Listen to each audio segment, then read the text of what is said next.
Perhaps an adjustment is required? We could lower the difficulty, Ban suggested. Oxalis shook his head. That defeats the purpose of the experiment. I need them all to struggle, to grow under that pressure and the violence. I need only the strong. Ban sighed. I know. Do not feel sorry for them, Ban. None of them would exist now if I hadn't interfered. I created that world for them. I am the reason that they are alive at all. We never took a single life that would have otherwise flourished. Only those already dead, or soon to be. I understand that, Grandfather. I remember the gathering missions to fill your world. I made sure that your rules were followed. But still, don't they have a right to an easier life?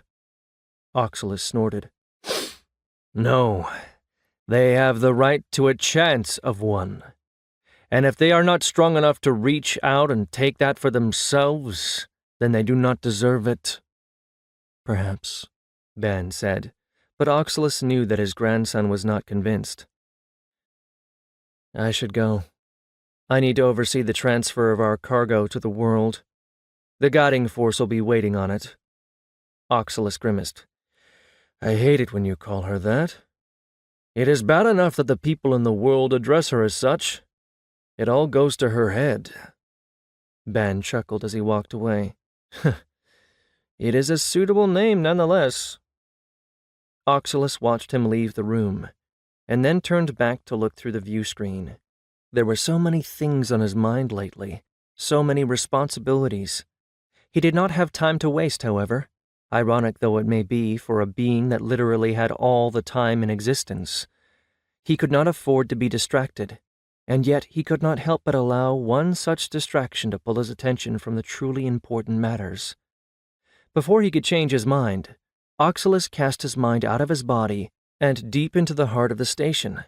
From there, through a shining portal where the crew of the visiting vessels was already carrying in crates.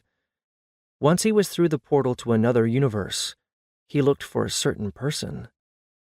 It took him almost no time to find him. After all, the signature was familiar to him. His target was in a forest, sitting on a cart that was being pulled by an animal. There were a few other mortals sitting close to him. Oxalis didn't spare them more than a glance, as he was not there for them. Instead, he focused on the man. Boy, really? Morgan was in the process of juggling 8 small apples. Oxalis took one look at the boy's stupid grin and the unblinking eyes of his companions and shook his head.